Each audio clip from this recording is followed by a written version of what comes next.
해마다 이렇게 이맘때쯤 되면 부활주의를 맞이하고 있습니다. 그래서 어떤 경우에는 오늘도 부활주일인가 하는 그런 막연한 생각으로 주님의 부활을 맞이할 때가 있을 것입니다. 하지만 이 부활주일의 의미를 단순히 매년 그저 1년에 한 번씩 맞이하는 어떤 절기들 가운데 하나로 생각을 하면서 가볍게 그냥 지나가기에는 그 의미가 너무나 중대하다고 하는 이런 사실을 우리가 알아야 할 것입니다. 기독교의 가장 중요한 교리를 한 가지 들으라고 한다면 당연히 부활신앙입니다. 왜냐하면 이 부활의 메시지는 예수님께서 제자들에게 세상에 나가서 복음을 전파하라고 하실 때 가장 중요한 제목이었고 또 선교의 내용이었기 때문입니다. 다른 종교에서도 구원을 이야기하고 또 천국을 이야기하고 하는 자들이 있습니다. 그럼에도 불구하고 부활을 이야기하고 구원을 이야기하는 자들은 없습니다. 부활은 예수님의 관점에서도 그렇고 바울의 관점에서도 그렇고 모든 사람들이 반드시 들어야 하고 또 반드시 알아야 하는 내용이었습니다. 그래서 오늘날 예수님의 제자임을 자처하는 우리들도 예수님처럼 또 바울처럼 우리 주변에 이 예수님께서 다시 살아나셨다라고 하는 부활의 메시지를 전달할 수 있어야 할 것입니다. 그래서 오늘 이제 교회에서 떡을 만들어서 이제 주변 집 가가호 이렇게 방문을 해서 좀 전달하는 일을 합시다 했었는데 그냥 떡 주고 계란 주고 이러면서 받으세요. 내 특교에서 나왔습니다. 이게 아니고 예수님이 부활하셨습니다. 라고 전할 수 있는 그런 마음으로 하셨으면 좋겠습니다. 요즘 우리나라 정말 너무나 혼란스럽고 어지럽습니다. 그래서 정말 국민들이 정신을 못 차릴 지경입니다. 오늘도 지금 어딘가에서 이래 집회를 모이고 있을 것인데 과연 이렇게 정신을 못 차릴 만큼 이렇게 혼란스러운 이런 상황에서 우리가 어떻게 해야지 될까요? 1884년에 일어난 갑신정변이 있잖아요. 85년도에 이제 갑신정변이 일어난 그런 상황에서 외국인들에게 이 조선 땅은 소망이 없는 나라로 그렇게 황무지처럼 여겨졌습니다. 그런데 세계 어느 곳에서도 원조를 꺼리는 그런 상황에서 미국의 젊은 선교사 2명이 이 순교를 각오하고 한국으로 떠나는 배에 오르게 됩니다. 이들은 황무지일수록 복음이 들어가야 한다라고 하는 믿음으로 한국을 찾았던 2명의 선교사였었는데요. 아펜젤러와 언더우드 선교사입니다. 이들이 선교 보고서에서 이제 한국 땅을 밟는 그날의 감격을 이렇게 적었습니다. 우리가 도착한 날은 4월 부활절이었습니다. 죽음에서 부활하신 주님의 능력이 조선의 결박을 끊고 사망의 철장을 쳐부수고 이 땅의 백성들을 하나님의 자녀로 삼으사 빛과 자유의 세계로 인도해 주시기를 기도드렸습니다. 여러분, 이 땅 한국에 첫 복음이 들어오는 날이 놀랍게도 부활절이었다는 것입니다. 부활의 복음을 전하기 위해서 죽기를 각오하고 믿음으로 한국을 찾았던 이 선교사들의 결단이 없었다라고 한다면 황무지와 같았던 이 황무지라고 불리던 이 한국 땅에 복음의 빛이 비춰지지 못했을 것이고 지금처럼 온 세계에 복음을 전하는 그런 복음의 전진 기지로 세계의 선교사를 파송하는 그 믿음의 강대국으로 그렇게 하나님께 쓰임 받지도 못했을 것입니다. 그러니 부활의 복음은 곧 생명의 복음입니다. 그러므로 나를 살리고 구원하신 부활의 놀라운 복음을 아직도 모르는 사람들에게 전해서 그들이 부활하신 예수님을 고백하게 하는 것, 그것이야말로 진정한 복음의 전도가 될 것입니다. 그래서 오늘은 부활하신 예수님께서 이제 예수님이 잡히시고 십자가에 달려 죽으시고 하는 그런 과정 속에서 두려워서 숨어 있었던 그 제자들에게 나타나신 그때의 상황, 또한 부활의 의미와 그 뜻에 대해서 함께 나누어 보고자 합니다. 오늘 본문의 상황은 부활하신 예수님께서 이제 그 후에 두려움에 떨고 있었다. 그래서 집의 모든 문을 다 잠그고 숨어 있었던 그 제자들에게 찾아오신 날밤의 상황입니다. 예수님께서 갑자기 제자들 가운데 나타나셔서 이렇게 말씀을 하십니다. 너희에게 평강이 있을지어다. 분명히 어떤 상황이에요? 문이 다 닫혀 있었어요. 그런데 갑자기 그들 가운데 예수님이 짠 하고 나타난 거예요. 그리고는 안녕 하고 인사를 하시는 거예요. 이 그림이 요새 챗 GPT 인공지능으로 이제 뭐 인터넷에 뭐 이래 핸드폰에 뭐 이래 하는데 제자들 사이에 예수님이 서서 막 온화한 표정으로 서로 이렇게 대화하는 장면을 있는 제자들이 이렇게 깜짝 놀라는 장면이 없는 거. 그래서 그 상황을 설명을 하고 좀 그려줘 했더니 이래 그려주더라고요. 너무 좋지 않아요? 제가 사진 찾느라고 맨날 그냥 뭐 인터넷 여기저기 뒤지고 정신없는데 이제 그냥 몇 마디 이렇게 딱 적어주니까 이렇게 그림을 딱 그려줘. 저 제자들 입 벌리는 거 보세요. 제자들 갑자기 딱 나타났어요. 예수님이 딱 나타나서 어머, 그렇잖아요. 그런데 예수님께서 첫 번째로 너희에게 평강이 있을지어다라고 지금 인사를 해요. 근데 평강이 있을지어다라고 지금 인사하는 장면이 오늘 본문에 3번이 나와요. 근데 첫 번째 이 인사는 아마 제자들에게 예수님이 나 없는 동안 잘 지냈니? 뭐 이런 우리가 흔히 말하는 샬롬이라고 이제 인사하는 그런 장면인 것 같습니다. 우리가 뭐 어제 저녁 때 만나고 오늘 아침에 다시 만나면 뭐라고 인사를 해요? 안녕하십니까?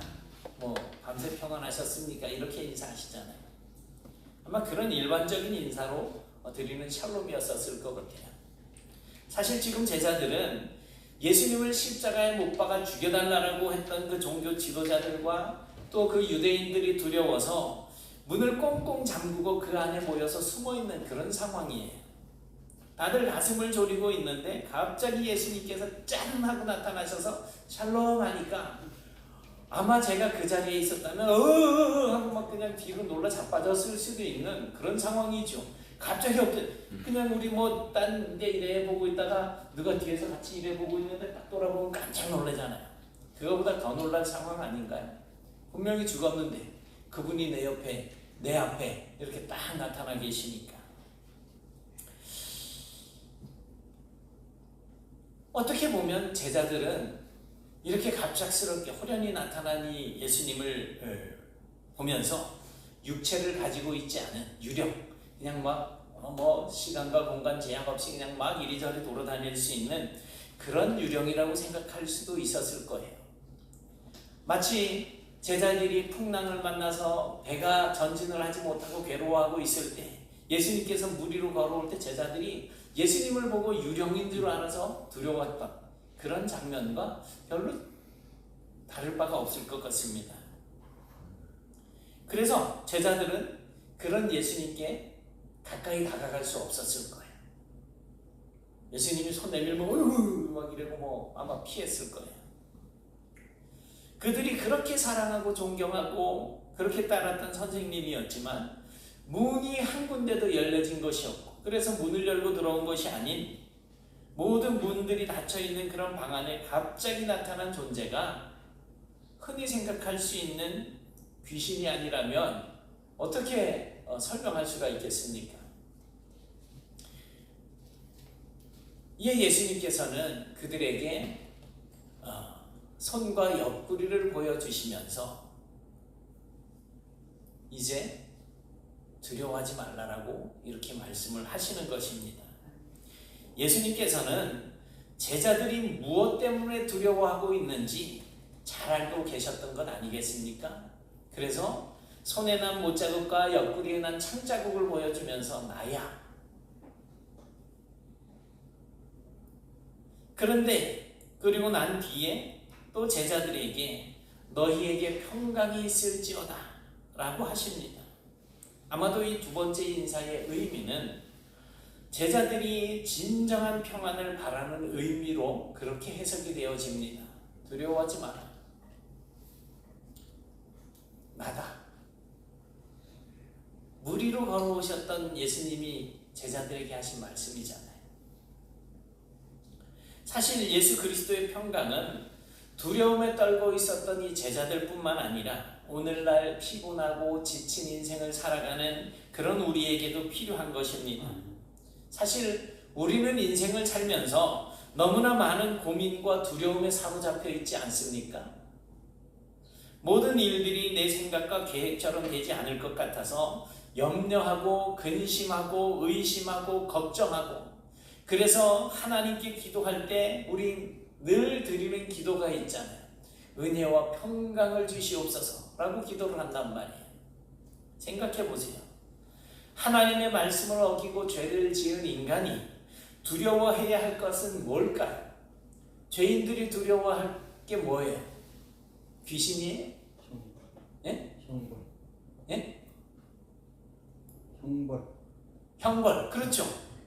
이 형벌이 어떻게 내려지게 돼요? 하나님께서 심판을 가하시잖아요. 심판하시고 나서 그 이후에 형벌이 내려지겠죠. 그렇다면 죄를 가지고 있는 인간들이 제일 두려워할 것은 하나님의 심판인 겁니다. 그 이후에 형벌까지 이제 가해질 거죠.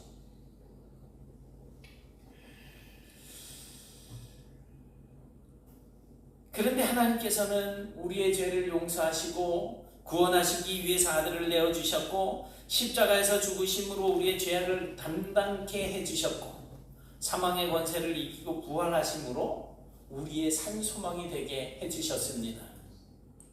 오늘 본문에서 그 부활의 주님께서 제자들에게 또 오늘 우리들에게 평강이 있을지어다 라고 축복하고 계십니다.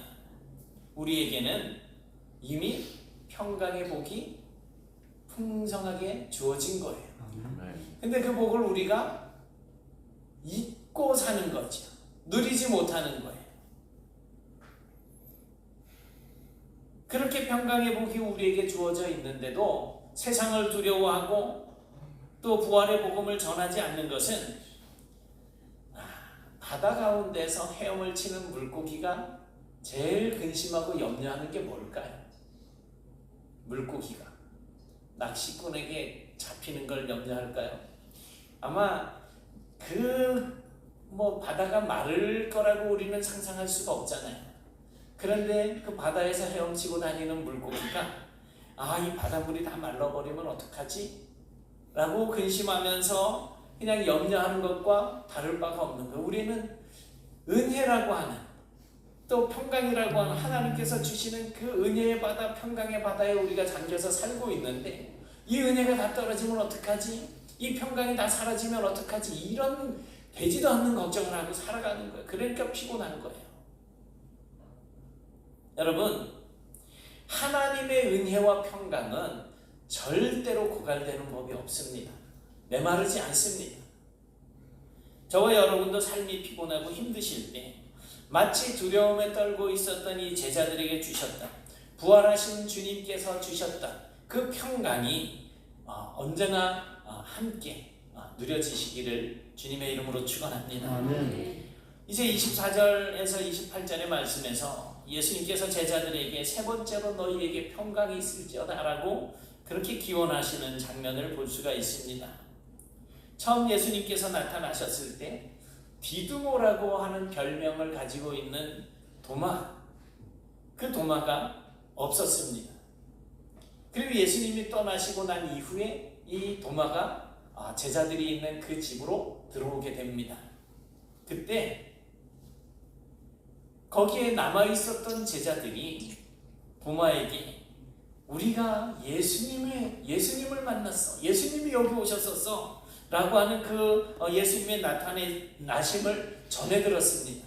이때 도마의 반응은 뭐예요?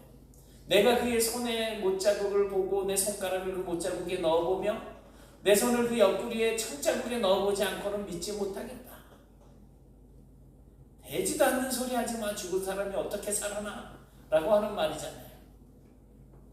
처음 제자들에게 나타나 보이시고 8일이 지난 후에 예수님께서 다시 제자들이 모여있는 그곳에 또 짠하고 나타나십니다. 그 도마를 비롯한 제자들이 거기에 있었어요. 26절부터 28절 말씀을 보니까 한번 같이 보시겠습니다. 시작. 여드레를 지나서 제자들이 다시 집안에 있을 때에 도마도 함께 있고 문들이 닫혔는데 예수께서 오사 가운데 서서 이르시되 너희에게 평강이 있을지어다 하시고 도마에게 이르시되 내 손가락을 이리 내밀어 내 손을 보고 내 손을 내밀어 내 옆구리에 넣어보라. 그리하여 믿음 없는 자가 되지 말고 믿는 자가 되라. 도마가 대답하여 이르되 나의 주님이시오 나의 하나님이시니이다. 아멘. 여호와의 증인은 예수님을 하나님이라고 인정하지 않습니다. 천사의 장이라고 이야기해요. 근데 도마가 예수님을 향해서 이런 고백을 해요. 나의 주님이시오 나의 하나님이십니다. 근데 예수님이 부인하지 않는 건 뭐예요? 예수님이 하나님이시라는 말씀이시잖아요. 예수님께서는 제자들, 특히 도마에게는 손과 옆구리를 이렇게 직접 보여주시면서 저 그림을 보면 도마의 손을 붙잡아 가지고 옆구리에다 이렇게 그냥 찔러 넣는 그런 장면이 나와요. 내 손을 보고 너의 손을 내밀어 내 옆구리에 넣어보라. 그리하여 믿음 없는 자가 되지 말고 믿는 자가 되라. 이런 말씀을 하십니다.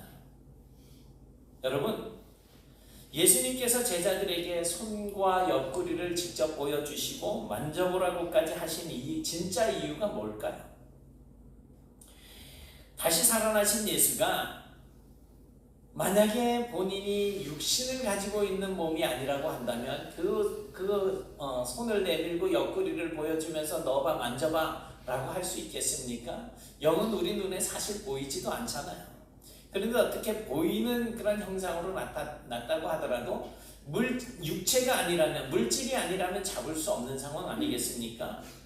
그러니 예수님께서 그렇게 하시는 이유는 내가 너희들에게 보이는 환상이나 어떤 영적인 존재로 나타난 것이 아니라 나는 진짜 육체를 가지고 있는 그런 존재로 다시 살아났다, 부활했다라고 하는 것을 말씀해주고 계시는 거예요. 물론 예수님의 다시 살아나심은 죽었다가 살아난 대표적인 사람들 있죠. 유명한 사람 누가 있어요? 나사로, 또 나인성의 과부의 아들. 이들이 죽었다 살아난 것과는 기본적으로 차원이 다른 살아남입니다. 분명한 것은 영적으로 또는 환상이 아니라는 것입니다. 그래서 성경은 예수님이 다시 살아나신 것을 부활이라고 말씀을 하고 있는데요. 히브리어로 트이아 메띠미라고 하는 이 말을 쓰고 있습니다. 트히야 메띠. 히브리 사람들의 관점에 의하면 이 트히야 메띠미라고 하는 이 말은 죽음을 이겼다는 표현이에요. 죽음을 이겼다. 나사로나 나인성 과부의 아들처럼 죽었다가 살림을 받았던 사람들은 지금까지 살아있을까요? 아니지요. 이미 오래전에 세상을 떠났습니다. 그렇다면 그들은 죽음을 이긴 사람들이 아니잖아요. 왜냐하면 그들은 또 죽음을 맞이했기 때문입니다. 그러나 예수님은 다릅니다. 히브리 사람들은 죽음의 근본 원인을 죄라고 이해를 하고 있습니다. 우리 역시 그렇잖아요. 성경을 통해서 우리가 죽게 된 원인이 뭐예요? 죄잖아요. 모든 인간은 죄 아래 태어나기 때문에 반드시 죽게 되어 있습니다. 뒤집어서 말을 하면 뭐예요? 죄가 없으면 죽지 않는다는 얘기가 되겠죠. 실제로 예수님은 이 세상에 죄 없는 존재로 등장을 하십니다.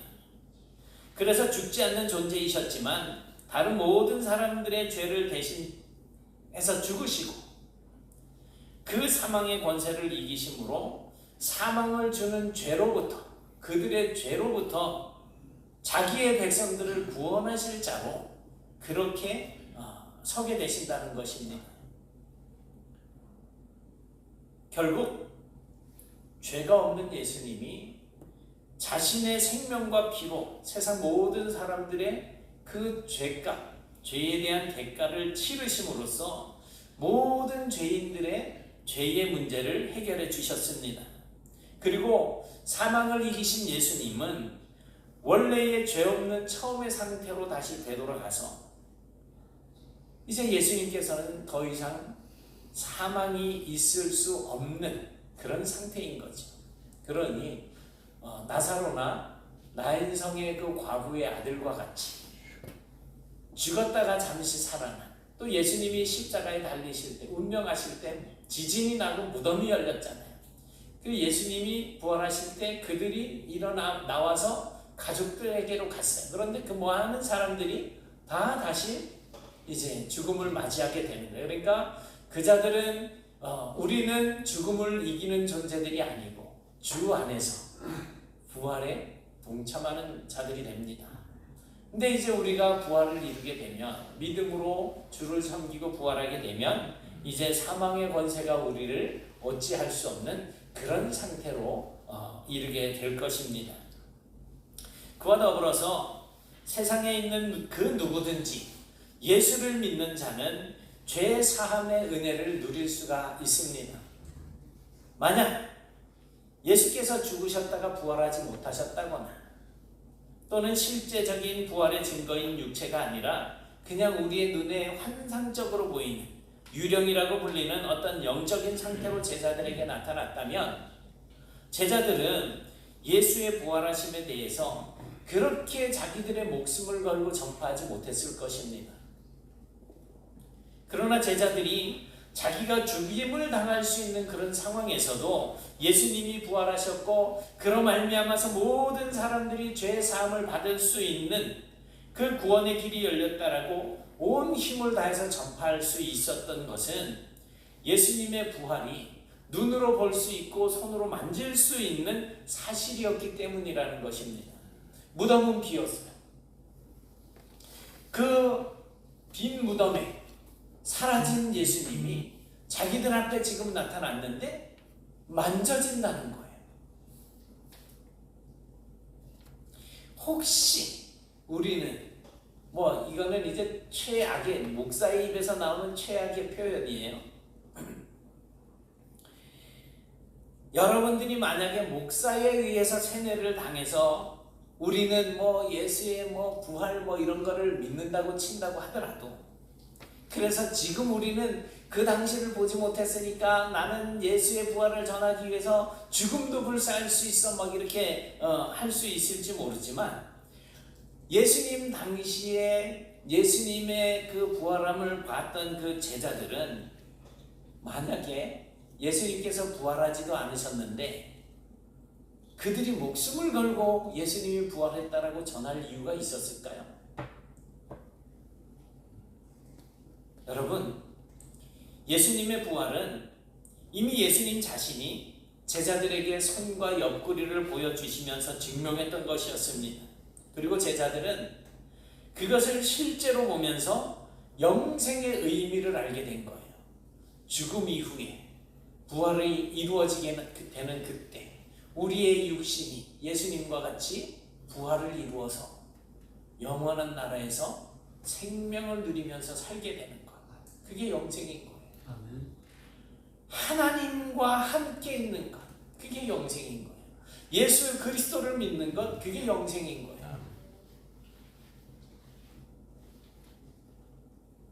그래서 그들은 죽음으로도 막을 수 없는 열정으로 온 세상을 다니면서 예수님과 예수님의 부활을 전하는 자들이 되었던 것입니다. 그 예수님께서는 제자들에게 이렇게 말씀을 하십니다. 아버지께서 나를 보내신 것 같이 나도 너희를 보내노라. 과연 예수님은 어떤 목적으로 또 어디로 제자들을 보내신다는 것일까요? 그리고 그렇게 보냄을 받은 제자들은 그 결말이 어떤 것이었을까요? 히브리 관점에서 보냄을 받은 자라고 하는 이 표현, 구약 성경에서 하나님께서 보내시는 존재들은 어떤 누구였습니까? 선지자들. 하나님의 말씀을 전하도록 보내시잖아요. 그러면 그 선지자는 가가지고 하나님께 받은 그 말씀을 그대로 전하는 거예요. 더하거나 빼는 것이 아니고 그대로. 근데 이게 신약 시대가 되면서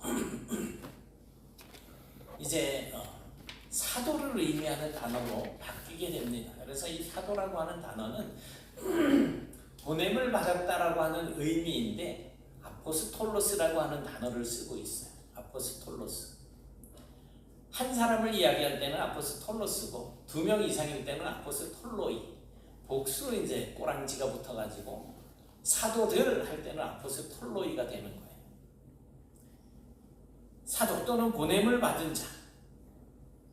결국 누군가로부터 보냄을 받아서 그 목적을 위해서 어딘가 그 목적지로 가서 위임받은 메시지를 전달하는 자가 바로 보냄을 받은 자.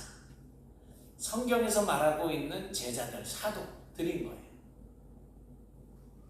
제자들은 예수님께서 세상으로 보내신 자들입니다.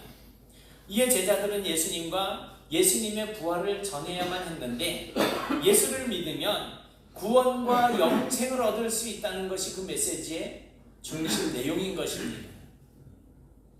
그렇게 예수께서 주신 메시지를 따라서 베드로도 야고보도 안드레도 요한도 또 빌립도 그리고 나중에 교회를 핍박하다가 예수님을 만나서 사도된 자 바울도 자기의 목숨을 다해서 최선을 다해서 그 보냄을 받은 자로서 예수의 부활을 전하면서 그 사명을 잘 감당했던 것을 우리가 성경을 통해서 볼 수 있는 것입니다.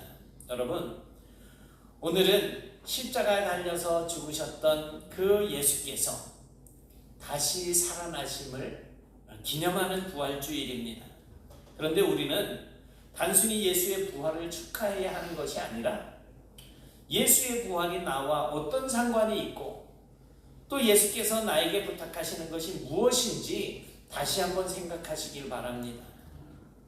왜냐하면 예수님의 부활은 기독교 교리에서 가장 중요한 핵심이고 지금까지 모든 사도들이 가장 심혈을 기울여서 세상에 전파하던 내용이었기 때문입니다. 그래서 우리는 교회 다니면서 어떻게 하나님 앞에 기도해서 많은 응답받고 많은 복을 받으며 누리며 살 수 있을까를 생각하는 그러한 잘못된 착각을 가지고 신앙생활을 하고 계시지 않은지 모르겠어요. 그런데 하나님께서 우리에게 주시는 많은 복들과 많은 기적들과 많은 놀라운 일들은 결국은 우리가 하나님의 말씀을 이해하고 이 말씀을 따라서 그리스도의 복음을 부활을 증거하는 일에 사용하시기 위해서 우리를 보내신다라고 하는 것입니다. 그러니 그 중심 내용에서 벗어나서 다른데 수박 겉핥기식으로 교회를 다니는 것은 그냥 허송세월 보내는 것입니다. 예수님의 부활이 없으면 오늘날 이 교회라고 하는 공동체는 아무 의미가 없는 공동체가 되고 말 것입니다. 그래서 우리가 이야기하는 하나님의 나라는 그저 단순히 허구 또 신화의 한 개념에 지나지 않을 거예요. 우리나라에도 단군 신화가 있고 알에서 태어난 사람도 있고 많잖아요. 신화가. 그것처럼 처녀의 몸에서 태어난 예수라고 하는 신화를 우리가 이야기하는 것밖에 되지는 않을 거죠. 우리가 이 부활에 대한 신앙을 마음에 담고 살아야지 됩니다. 예수님의 부활은 보냄을 받은 자들에 의해서 이 세상에 전파되었고 또 앞으로도 그렇게 되어야 할 것입니다. 교회는 그렇게 세상 가운데 보냄을 받은 자들의 모임입니다. 그러므로 저와 여러분은 오늘 예수님의 부활을 기억하시면서 비록 우리의 눈으로 보거나 우리의 손으로 만지지는 못했으나 이 세상 가운데 복음 전파를 위해서 보냄을 받은 자들로서 믿음으로 이 귀한 사명을 잘 감당하시되 주님의 부활하신 주님께서 우리에게 주시는 그 평화, 평강, 그런 것들을 온전하게 잘 전하며 그 사명을 감당하며 살아가시는 복된 성도들이 되실 수 있기를 주님의 이름으로 축원합니다. 사랑의 하나님, 감사합니다. 오늘 저희들이 하나님 은혜 가운데 예수 그리스도의 부활하심을 마음에 새기면서 귀한 말씀을 듣습니다. 그저 우리가 예수 믿고 이 세상에서 누릴 복만 생각하며 그저 이기적인 생각으로 잘못된 신앙생활을 하지 아니하도록 도와주옵시고, 주님께서 세우신 그 사도들처럼 이제 저희들도 주님의 부활하심을 증거하고 많은 사람들에게 그리스도의 평안을 전하며 살아가는 이 귀한 사명을 잘 감당할 수 있도록 도와주옵소서. 오늘 이 자리에 나와서 머리 조아린 남녀종들에게 은혜를 주시고 저들 마음속에 하나님의 놀라우신 은혜를 허락하셔서 정말 부활의 신앙이 있게 하여 주옵시고, 주님께서 주신 그 평안이 날마다 그 삶 속에서 누려질 수 있도록 역사하여 주시옵소서. 진정한 복된 성도가 되어질 수 있도록 성령님께서 저희들의 마음을 주장하여 주심으로 날마다 주님과 동행하며 부활하신 주님을 증거하며 살아갈 수 있도록 인도해 주시옵소서. 예수님 이름으로 기도드리옵나이다. 아멘.